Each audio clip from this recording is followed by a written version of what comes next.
Hi guys, welcome to another vlog. And this one I am talking about the documents I uploaded for my visa application. So we have gotten the marriage certificate, the TB certificate, the English test certificate, and now I want to make, okay, I've already made this application, but now the next step is making the online application. So you have to fill sort of an online form on the UK Gov website, and you provide a lot of details about yourself, like your date of birth, your full name, your parents, their date of birth, if you know them, your partner's details, if you've traveled, when you travel, like a lot of personal details that honestly everyone has. But then after that, they tell you the mandatory documents to attach according to the information you've provided. So like the kind of employment your partner, who's also your sponsor, I don't know, has, like if they're self-employed or they have a full-time job and stuff like that. So my mandatory documents were P60, my partner's copy of passport, my passport, bank statement, 6 months bank statements, pay slips, and marriage certificate, if I remember correctly.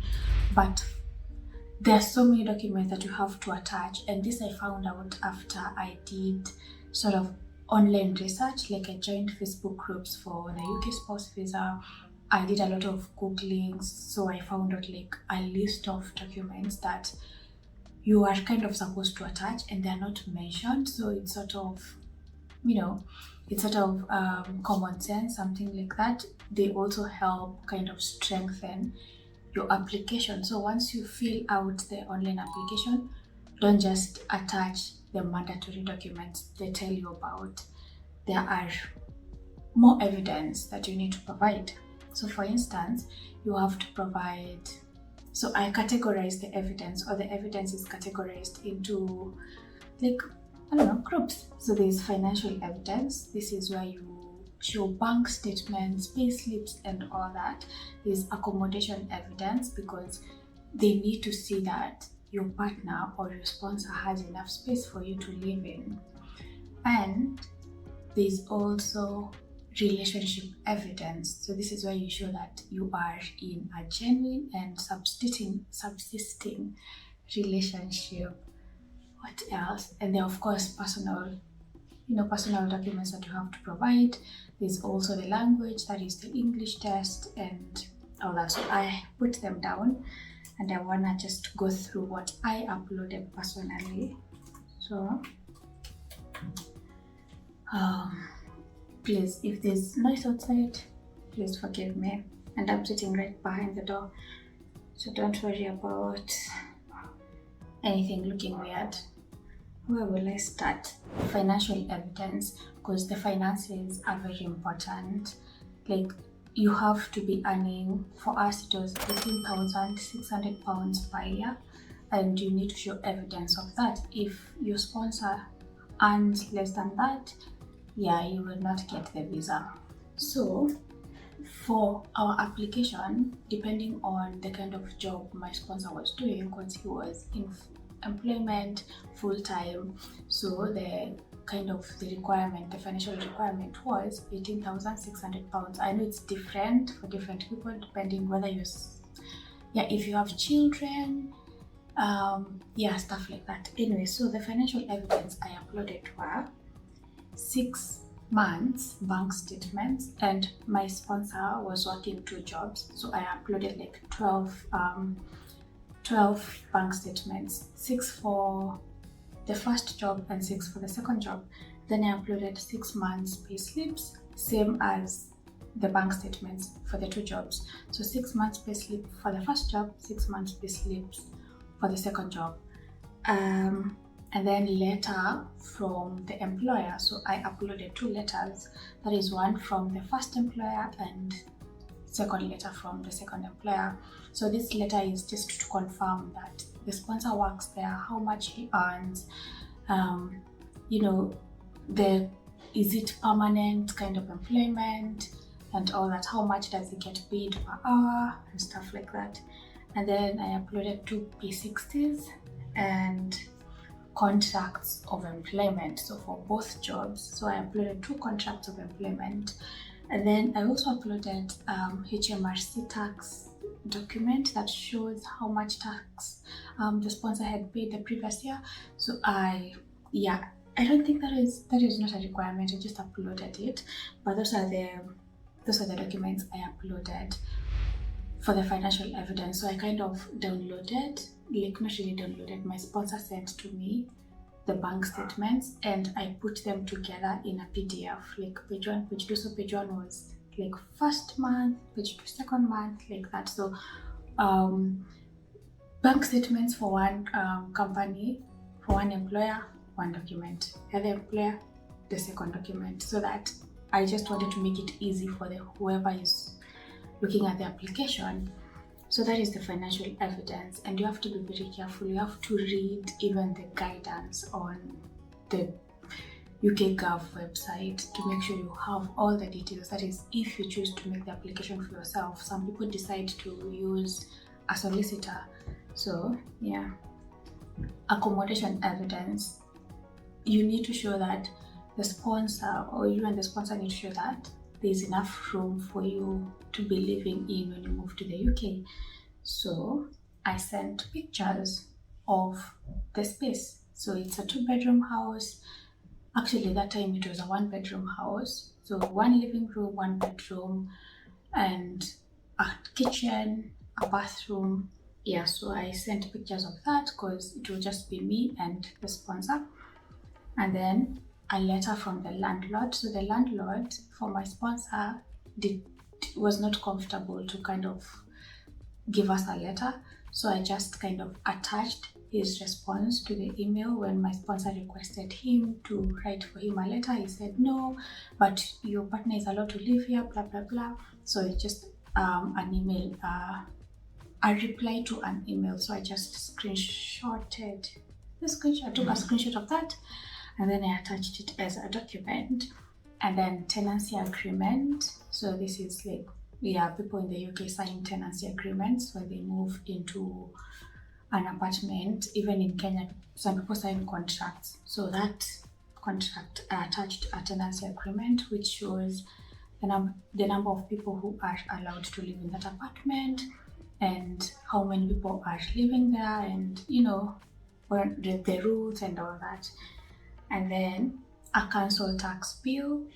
So council tax bill, that's just what I know. He sent me his council tax bill and then I attached it. And then I was a bit extra, so I also attached an electricity bill just to show that he actually lives there and he pays council tax and he pays bills. So that is for the accommodation.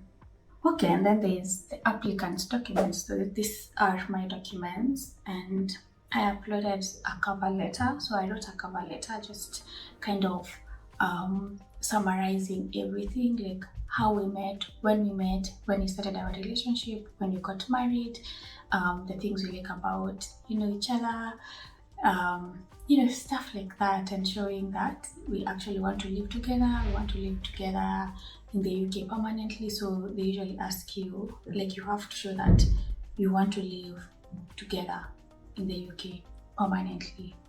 So just the letter just kind of summarizes everything, like your financial evidence that you have.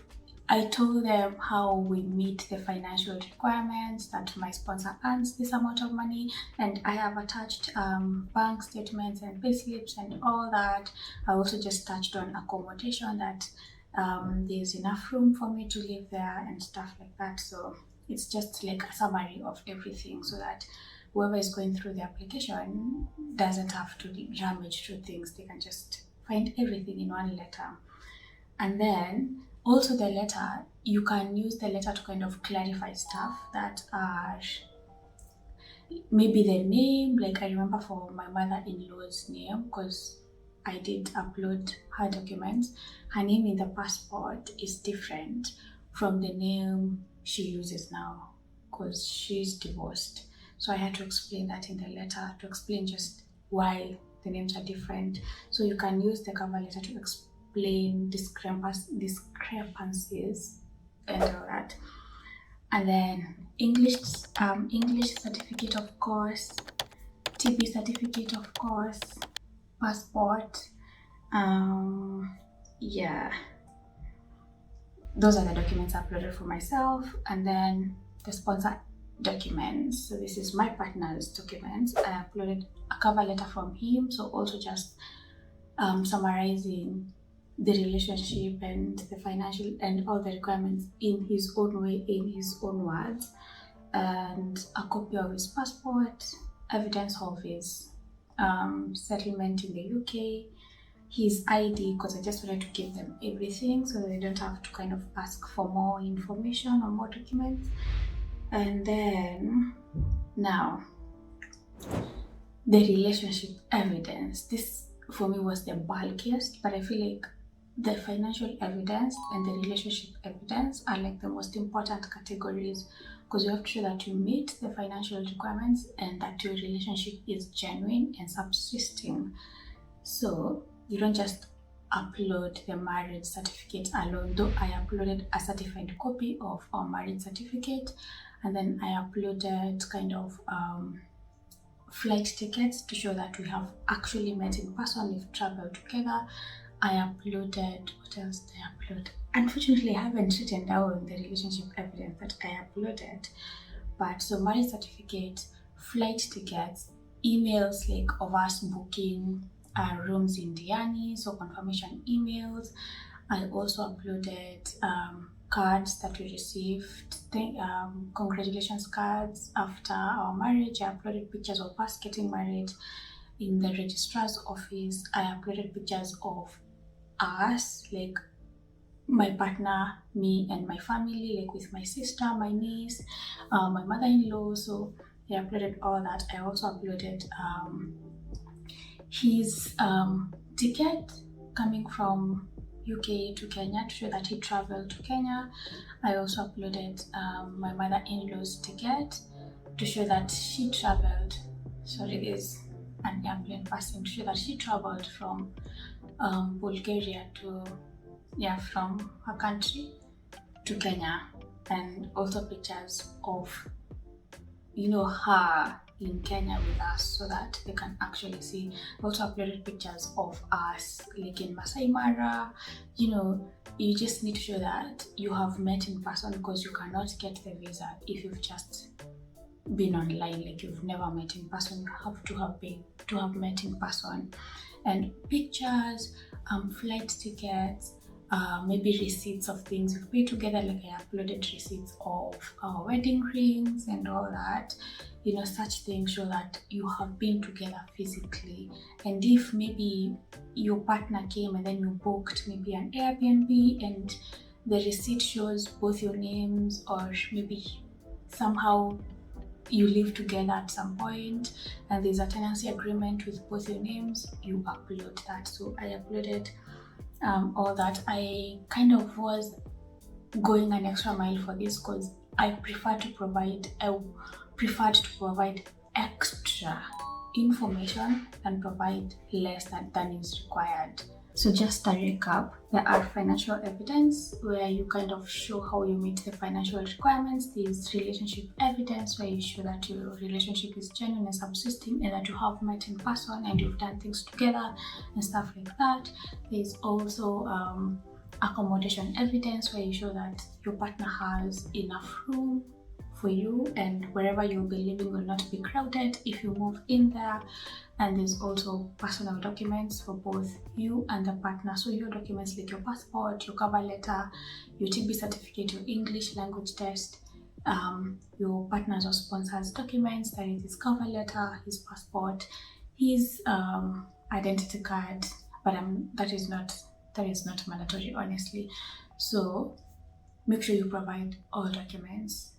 But some of the documents are kind of different according to your situation. So like there are people who have to provide 12 months bank statements instead of 6, and this is dependent on how long they've been working at their job and stuff like that. So you have to make sure you know your situation, because every situation, like every relationship is different. So everyone's case is different. So don't like do what I have done or upload 6 months bank statements because I've said so. You have to actually try to make sure that you upload what you've been asked for. So like I said, once you fill the online application, they'll tell you like how many bank statements to upload, because you would have given them details of where your partner works, when he started working there, how much he earns, and stuff like that. And from all the information you provide in the form, at the end of it, they'll tell you the mandatory documents to upload. And like I said, don't just upload these documents, add on to them, like show more evidence of your relationship, because marriage certificate is not enough. Show more evidence of accommodation and stuff like that. So once you fill out the application form, and you know the mandatory documents to upload. Actually, what happened is I filled the application in a span of like 2 weeks, and after I was done, I kept going back and making sure the details are correct. So don't be in a rush. Take your time to go back to the application and sort of cross-check everything, because you don't want to make any mistake. So I checked multiple times, and then once I was convinced that everything is correct, I moved to the next part, which is declaration. And then so you fill out the application form, you've been told the documents to upload, you declare declaration part, and then you pay for the application. So you have to pay for the application and pay IHS, so Immigration Health Surcharge, so that when you get here, you'll be going to the hospital sort of without actually having to pay every time you go to the hospital. So like be able to use the NHS, that is the National Hospital something, without actually having to pay every time. So the application fee we paid, how much was it? Around £2,000, something like that. And the IHS was 1,000 and something pounds. Honestly, I might have forgotten the details, but in total I remember we paid around I think 3,000 pounds or 3,000 and something pounds. So you have to declare, and then you make the payment for the application and health surcharge, and then after that you go to your for me it was TLS contact. So this is where you will have your biometrics taken, so that is your picture and your fingerprint.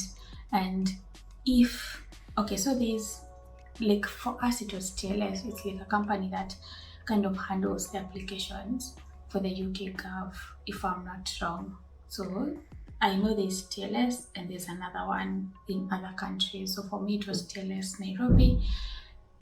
So I went to the website, I uploaded all the documents, all the evidence. So you don't upload the evidence on like that application form. You have to go now to the partner company's website, that is TLS for me, and then you upload all the documents. And you have to make sure the documents meet the requirements, like the PDF size and all that. And make sure every document is clearly scanned, like everything is very visible, because you want your application to be as good as possible. You don't want to give the person who's looking through it trouble. So I uploaded all the documents, and there are categories in there, so you just upload them in the right category. And then after that you book your appointment first. So you go to the TLS website, book your appointment for the biometrics, and then upload your stuff.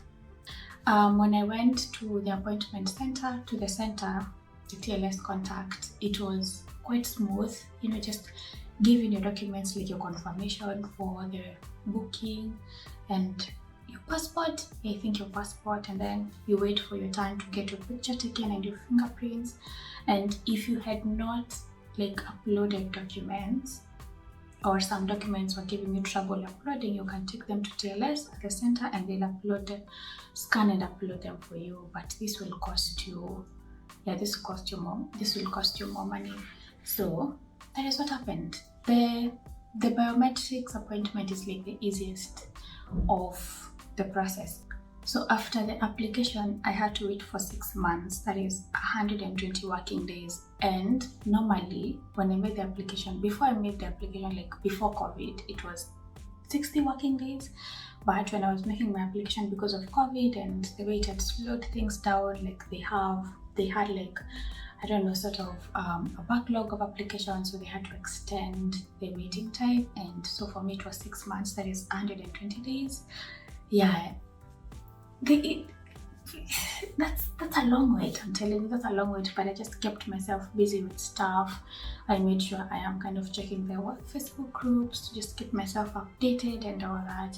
But yeah, I waited for, I think it was 50 something days. Not 50 something, because I was supposed to wait for 120 days, so I waited for around 90 something. Yeah, I think 91 working days. I didn't get to the 120 working days. So after 91 working days, that's like 5 months, I decided to do a paid inquiry to see whether my application has been looked at. And a paid inquiry is where you pay to send them an email to ask about your application. So I did a paid inquiry and they told me that a decision has been made on my application, and I instantly got so anxious. Wanted to know the result. So I feel like if I had known better, I should not have done the paid inquiry. I should have just waited, because that gave me so much anxiety. Now I couldn't sleep well. I was so anxious and nervous of the result, of whether I'd be approved or not.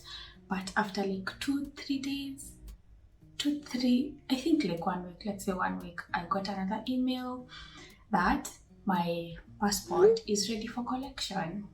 Yeah, like first it was an email from Taylor saying that they received a decision from Home Office, UKVI, and then another email saying that I can go collect my passport. So I didn't get like the successful email from UKVI. I got the emails from TLS, because the UKVI will send you an email telling you that you've been successful and stuff like that. But I didn't get that. So I went to the TLS center so anxious and nervous, wondering whether I have been approved or not. But when I collected my passport and opened it, I saw the visa stamp. Yeah, so when I collected my passport, the visa was there. I was so happy. I went to the cafe and just took some coffee and had a chat. Immediately told my partner that the visa has been approved. So I waited for a few days after that to get like the successful email from PKVIA, because it tells you've been successful, yes, but it also gives more details about your visa, like where you will collect your BRP, when you'll collect it, when your kind of visa expires and stuff like that. So I waited and nothing happened. So I sent them an email. There's an email you can send to request for that letter. So I sent an email and I got it. Yeah, and after getting my visa, I started selling my stuff. I finished selling my stuff and finally moved to the UK on the 27th of December 2022. And I recorded a video, so you will watch that video next. Wait for it. I don't know, I think I have covered everything. If I have not, please feel free to ask me, to send your question in the comment section, and I will address it to the best of my knowledge. I'm not saying that I am not sort of an authority in this. I'm gonna share my experience because I made the application myself and I did a lot of research, and I will tell you how it was for me. So if there's something you have not covered and feel like you want me to address it, then just let me know and I will either reply to you in the comment section, or I might do sort of a separate video for it. Yeah, thank you for watching. I will see you in the next video. If you liked this video, please make sure you like and you subscribe. Thank you.